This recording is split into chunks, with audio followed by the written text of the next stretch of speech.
What is going on, everybody, man? King Recon here. Dude, this chapter 987 of the best-selling manga in history, has so much that one could talk about, bro. I don't even know where to start anymore. I don't even know where to start because there was so much greatness. So much about the future, so much about the past, so much about, oh man, and the characters and the moments and the hype. And you're like, alright, dude, the art. Dragon Kaido on top of the dome with the moon behind him. Scabbers ready to go in. Neko go Mushi being like, son, we're going so long, exactly 100 chapters. After Carrot did it. From 888 to 988. If it does actually happen next chapter. Because I've heard people saying that now Kaido's gonna blow up the moon. And y'all know me, son. Anything to do with the moon, just like back when chapter 713 dropped, even though, of course, the old channel isn't around anymore. But if you were around back then, you remember that even that's just coming from my channel, from around the community, it was when Fujitora got the gravity fruit. And we saw it first being showcased in chapter 713 against Doflamingo and Law. And we saw the meteor come down. We were all like, son, just imagine Fujitora utilizing the gravity and your boy NL riding on top of the moon talking about some, yeah, I would have lost my mind. So just imagine it now. Kaido destroys the moon. NL like, yeah. I mean, yeah, I'm down. Anything with NL, I'm down. As long as it gets him back in the story, I don't care how it's done. Now, if Kaido actually does end up blowing up the moon, that'd be crazy. that would be insane. That'd be one of the craziest, if not the craziest moment we've got in the series so far, from a feat standpoint. But I'll leave that for everybody else who's theorizing and talking about that, man. What I want to talk about today, and originally, I was going to come on here and talk about Luffy. Because the two characters that I've been thinking about, well, actually 3 characters. I've been thinking about 3 characters a lot. I've been thinking about Kinemon a lot, because Kinemon is really rising up my ranks as being one of my favorite characters in this story that's not a part of the main cast or like the main villains cast. That's mainly where my favorite characters reside. But in terms of the side characters that we get in most sagas and arcs, I feel like Kinemon is really starting to reach that point to where he's really becoming one of my favorites. And I was like, man, I want to talk about Kinemon. But then I also want to talk about the King. Because Luffy in this chapter had my hype levels to where I'm still feeling it. When he declared war on every single individual, he was like, yo, you, your grandma, your puffs, your generations, your whole army, your family, don't matter. Big Mom, Kaido, world government, instant messengers, who cares? See me! Free smoke all day, every day! And I just love that so much, man. Like, that's the GOAT right there, son. And so I want to come here and Luffy, and talk about Luffy. But above all of them, above all else, there's one character that I haven't been able to stop thinking about. And there's multiple reasons behind that. But this week's chapter in particular really, really put that to where I need to, out of all of the things, and instead of doing a regular Afterthoughts this week, I really want to focus on one individual. One individual. And that is Brock. Brock Lesnar. Mr. 100 Beasts, Kaido himself. Hyakuju no Kaido. The dragon.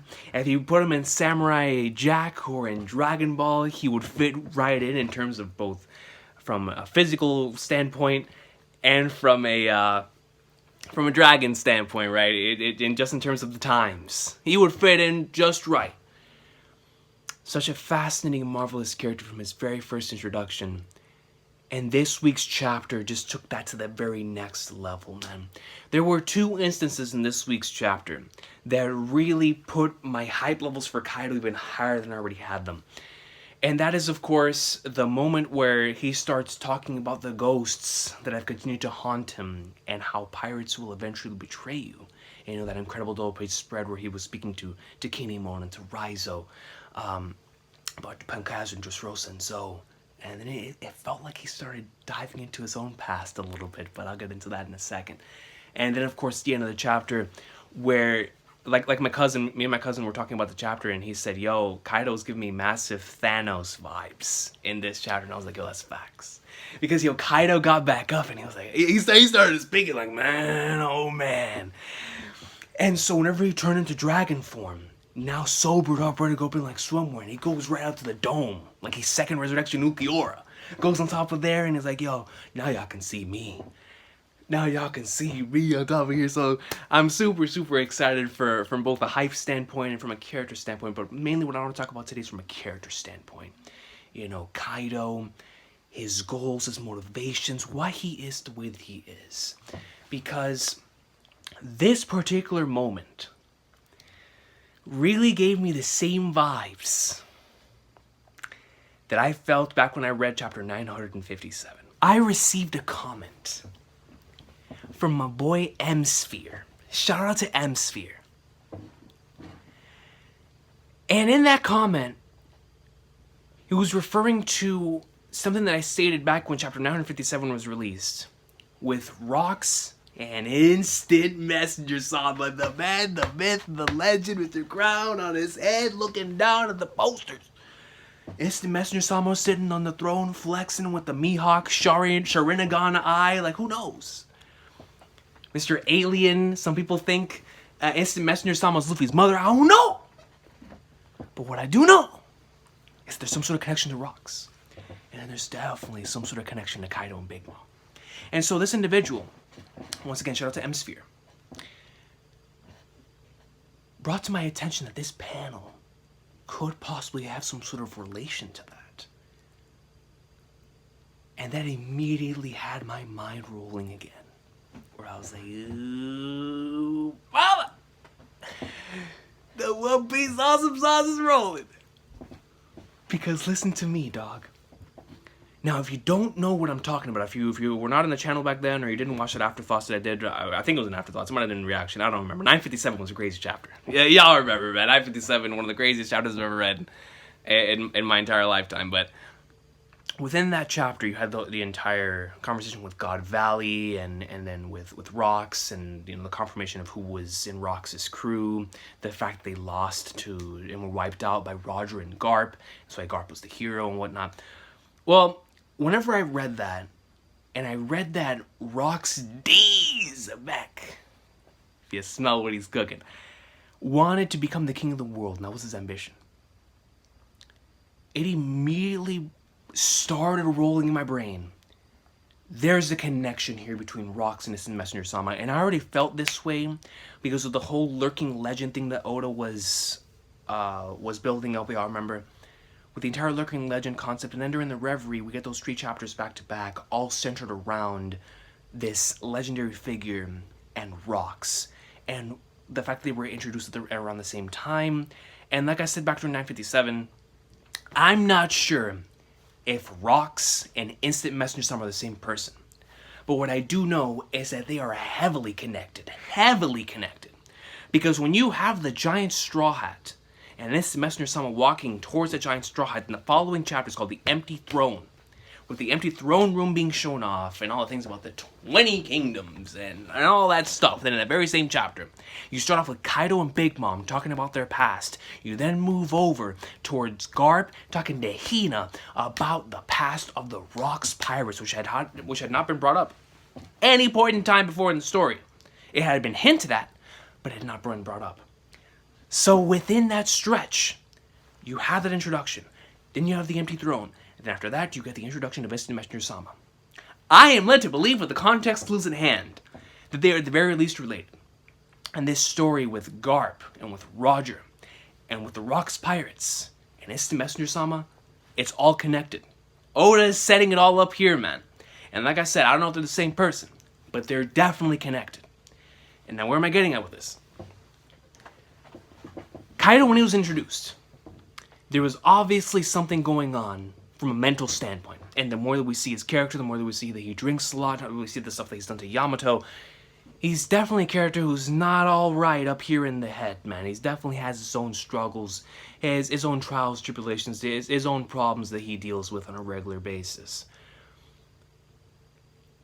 But when he was initially introduced, gotta bring out the text, baby! When he was introduced, Mr. Brock Lesnar, this man states, I guess there's no choice but to go through with it. And look at Scratch, look at Apu, Kid, and Hawkins shook, bro. Look at them. You can't blame them. Over here looking at The Rock and Brock Lesnar fused into one person. He says, let this dreary world be destroyed. Let's start the greatest war that this planet has ever seen. And so, regardless of the translation that you read, he'll always talk about how he wants to have a war that encompasses the entire planet, that encompasses the entire world.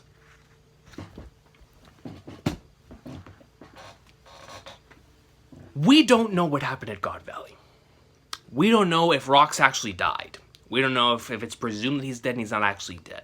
We don't know, like I said, if he's this messenger summon. We don't know, right? We have no idea. But what we do know is that on God Valley that day, 38 years ago, present time, they were wiped out. They were wiped out. Stuff happened with Celestial Dragons, with Roger, with Garp, possibly with Monkey D. Dragon there, just our own personal theories out here, maybe even Luffy's mother. Who knows? Who knows? Just throwing those little things out there. But one thing's for sure, they were wiped out. Now, for a crew that strong to be wiped out by two individuals, Roger and Garp are, of course, extremely powerful. Of course. But to take on individuals, now granted they weren't in their prime, but to take on characters like Rox, Whitebeard, Kaido, and Big Mom, something must have happened with Rox there, where either he was distracted, something happened with Celestial Dragons, something took place to where it led to them being wiped out. I strongly believe that. Now let's give some food for thought out there, man. Let's just say that Instant Messenger Sama is Rox. Look at the original Yonko system. The original 4 Yonko that we were introduced to post-time skip, and Shanks came into the picture 6 years ago. So before Shanks, the rulers of the ocean, aside from Roger, were known as Shiki the Golden Lion, Edward Newgate, Hyakuju no Kaido, and Charlotte Linlin. Aside from Roger, all 4 of them were in Rox's crew. Shiki, of course, has been out of the picture for a long time.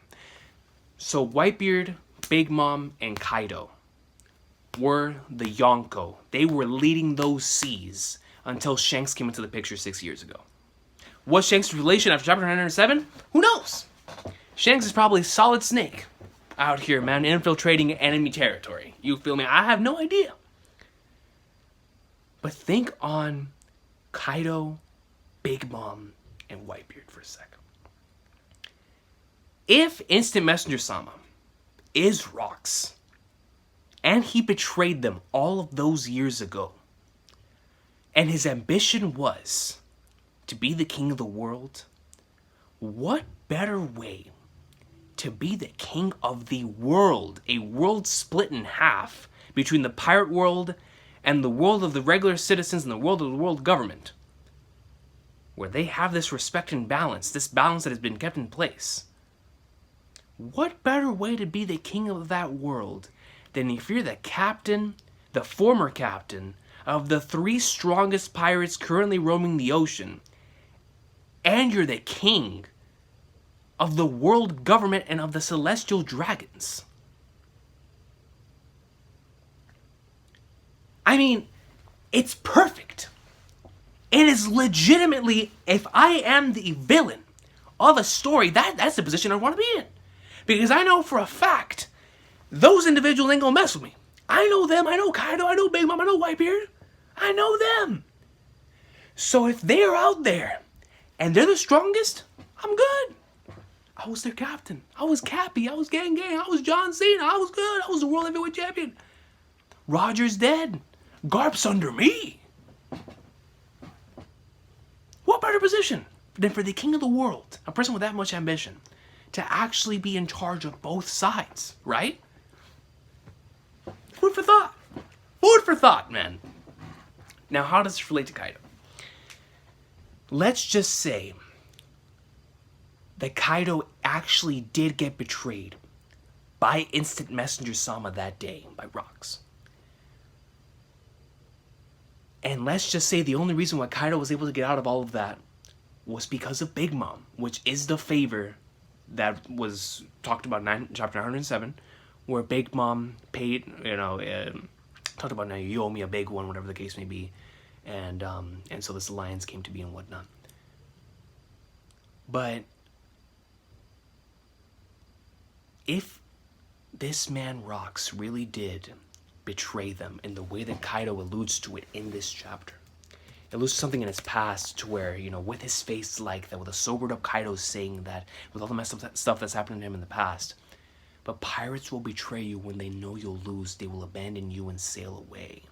If that really is insight into what Rocks actually did, and let's just say that Kaido actually does know that Rocks became Instant Messenger Sama, what better way to draw out this individual who has caused him so much pain, a former captain, than by teaming up with Big Mom and declaring war on the entire planet, forcing them to show their hand, especially if they manage to get their hands on the ancient weapons. What better way to get back? I'm not talking about vengeance here, folks. I'm talking about just getting the individual to show his hand because they know who they're dealing with, if they do know that Instant Messenger Sama exists. And if they don't know that Sama exists, and let's just say Sama isn't Rocks, and they know that Rocks is still alive and out there, what better way to bring Rocks out into the world than with a massive war? Or maybe alongside them, maybe differently. We know from Kaido in this arc, from the very beginning, Oda has been focusing on the fact that the individuals who serve under him, he has defeated and has taken under his wing, and continues to lead them because they have been broken in spirit. So he leads these group of individuals who have been broken in spirit because he believes that they will never leave him, due to the fact that they just wouldn't imagine defeating him or defeating any of his commanders so that they could leave this area. So he strongly believes, it's like, I have these individuals, they'll never leave me, they won't betray me. We just got some insight on Yamato. Yamato was going to blow up had she left and gone out to the seas because of those handcuffs. Yamato, of course, I don't care how much of a bastard Kaido is, I'm going to assume that deep in his heart, Yamato does mean something to Kaido, right? Regardless of whether it's for his own inner motivations, if he actually does care about Yamato, I don't know, because I don't know what Oda's going to do with Kaido's character. But what I do know is that everything that is close to Kaido at this point in time, he does not want to betray them. He's taken precautionary measures to either A, break their spirit, or B, have them in a position to where they can't betray him. Why? Because he's dealt with this in the past, and it's something that continues to eat at him away. It might be why he's so obsessed with power. It might be why he's so obsessed with finding individuals out there that are extremely strong, to build up this army, to build up this legacy. And these individuals to show Rocks, or to show whoever it is out there that betrayed him, like, I don't need you. I got this. But at the end of the day, you can go out and do all of that, but it's still going to eat away at your very soul, which is why he still drinks, and which is why he's continued to attempt to off himself multiple different times, but it just doesn't work. So it's like Flagnarts. If Kaido is truly going to turn into this tragic character, which I have no doubt in my mind he is, then where do we go from here? Where do we go with Kaido's character from here? Because I was of the belief that when Luffy defeats Kaido, Kaido is going to find the resolve to live. I don't know how, I don't know where and how it's going to happen, but I've always been a part of that thought process how beautiful would it be for an individual who's always wanted to off himself after maybe a certain event to actually want to live. You know, after Luffy defeats him, for Luffy to break his spirit in a way to where like he reconstructs it, he reconstructs his spirit to the way to where he actually wants to live. And so, with that being said, what happens now? Because let's just say that for the sake of argument, we have two possibilities that could happen. A, Big Mom either betrays or doesn't betray Kaido. What happens in either scenario? If Big Mom betrays Kaido, Kaido will just be of an even stronger belief that you can't trust anybody. I guarantee you right now he's of the belief that he can't trust anybody. Especially with what he's been stating lately, and especially in this chapter, about pirates betraying and the whole process of betrayal. That concept has been brought up so much in Onigashima that everybody's starting to think that it's going to be someone within our group that's going to betray us. But what about if it's all a part of a massive thread for Kaido's character arc? Because at this point, if Big Mom betrays Kaido, which I'm going to assume Kaido is expecting, then it's just going to further his belief that of what he's attempting to do here. You know, trying to take out the entire world and start out this entire war. But what about if Big Mom doesn't betray Kaido? What about if Big Mom stays with Kaido to the very end? How would that turn out? Would that end up, you know, healing a little bit of that wound that Kaido has? About people always turning on him whenever they don't need him anymore? When they feel like they're about to lose, especially now. Right? Because it's the way he worded it. When they know you'll lose, they'll abandon you and sail away. That's like telling us that flag darts, when there's a fight that you can't win, let's just say, and we know we went into this thinking that Big Mom and Kaido were going to have the big upper hand this entire time. But where we're currently at right now, especially with the players in hand, if we start getting the upper hand on Big Mom and Kaido starts expecting that Big Mom is going to betray him, but what if she doesn't? What about if Big Mom legitimately stays it out here with Kaido? What would that do to him? How would he feel? That honestly, for me, would seal the deal in Kaido being defeated. Of like, yo, Luffy defeats Kaido, and then he'll have like that thing in his heart of like, yo, Big Mom stayed there with me to the very end, knowing very well she could die. She didn't leave my side. An actual crewmate. And what about if the other members of his crew, King, Queen, they all stick it out with Kaido as well? Like, yo, Pops, we're going to stick it out with you here until the very end. We don't care. How would that do for Kaido? It scares me because in that moment, in that scenario, Kaido would have the freedom to go all out. And I'm pretty sure he's always going to go all out. But if he manages to have that freedom of mind and wants to duke it out 100% one-on-one with Luffy at the end, that's going to be dangerous for the king, dude. So, I don't know what Oda has planned with Kaido's character. I have no idea. But with the things that have been set in stone in this arc with trust and betrayal, with the things that have been set in stone in this arc and brought up with how he takes people under his wing and his obsession with certain things and how he's obviously dealing with some sort of depression and of course the PTSD with Odin, and we know that Kaido's messed up, man. In more ways than one, but I really feel like this is going to be how Oda is going to add multiple layers into Kaido's character, and I'm all for it. I am all for it if this is all the case. Because you gotta think about it. Why else? Like I said before, man, if Rocks and Isomeshima are the same person or whether they're not, there's obviously a connection. Why else would you introduce that character before Wano? Before Wano! Then if we're not going to have at the very least some sort of repercussions and or consequence, and or lead-in or payoff that takes place in the arc, especially with 957. Especially with chapter 957 and 956, right? But especially 957. So, like, there has to be some sort of payoff to that storyline in this arc. And man, it's super exciting. It's like that type of stuff, those type of character moments, those defining character moments, are the stuff that I really, really love. And And it's like, you know, Oda could have easily saved the Reverie stuff for after Wano, you know, to have us fully focused and on full throttle for the end of the series. But he was like, nah, I need to set up the Kaido and Big Mom thing with Rocks right now. With Shanks. With this Messenger Sama, and now with Blackbeard, the Shichibukai being abolished. The whole world's gonna change now, man. After all of this. So I need to do it now. Because Oda was always looking 50 steps ahead. But yeah, man.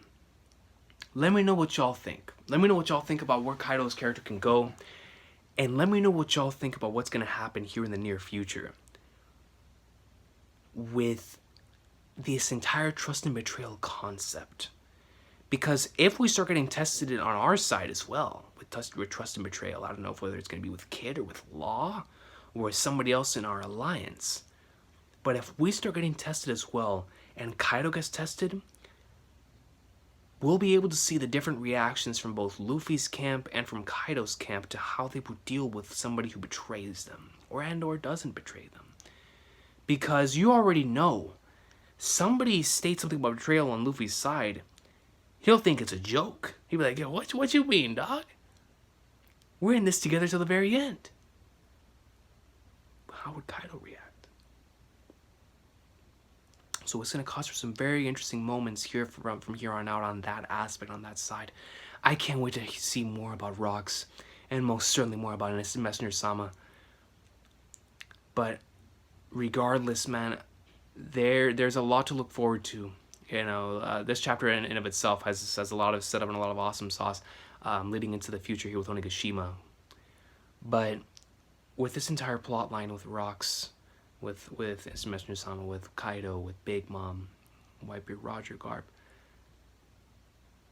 I think there's a reason for all that, man. Especially since this arc has the individuals who created the poneglyphs with the Kozuki clan, and with possible information with the Will of D, maybe even some more stuff with the ancient weapons.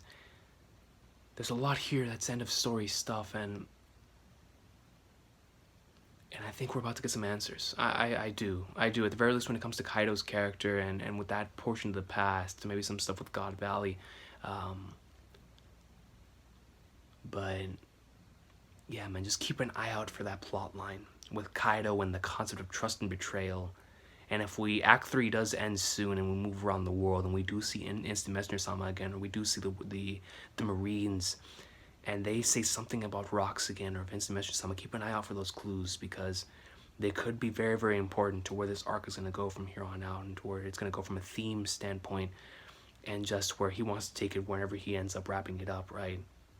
We just keep an eye out for all of that, man, because it's going to be wild from here on out.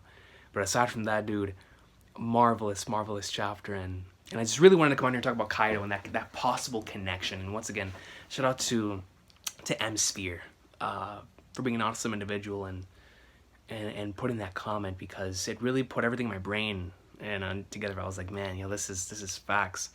Like there is 100% a connection between the two,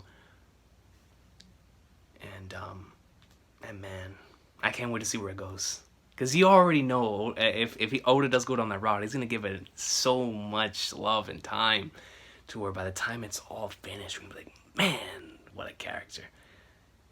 So I'm excited for the future of Kaido's character, as well as Big Mom's now as well. Even more than I was before.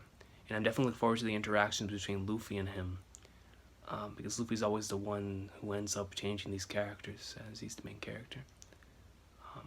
But we'll see what happens, man. I'll see y'all next time. Have an awesome day. Once again, yeah, I remember, bro. This arc is an arc of will. With the training of Haki, with the concept of inherited will being showcased in all sorts of different standpoints, with like direct heritage will, or direct like descendant will with Momonosuke, with individuals who carry the will thanks to them being an inspirational character. And both sides, with like the Nine Scabbards and with Yamato, and how they do it in different ways. It's an arc based on will, right? And this concept that Oda's brought up so many times in the series, but this is an arc about will. And now Kaido's will is going to be tested, man. And who has more willpower and will, just strength of will in their heart than Luffy? And Kaido's all about breaking that spirit and breaking that will.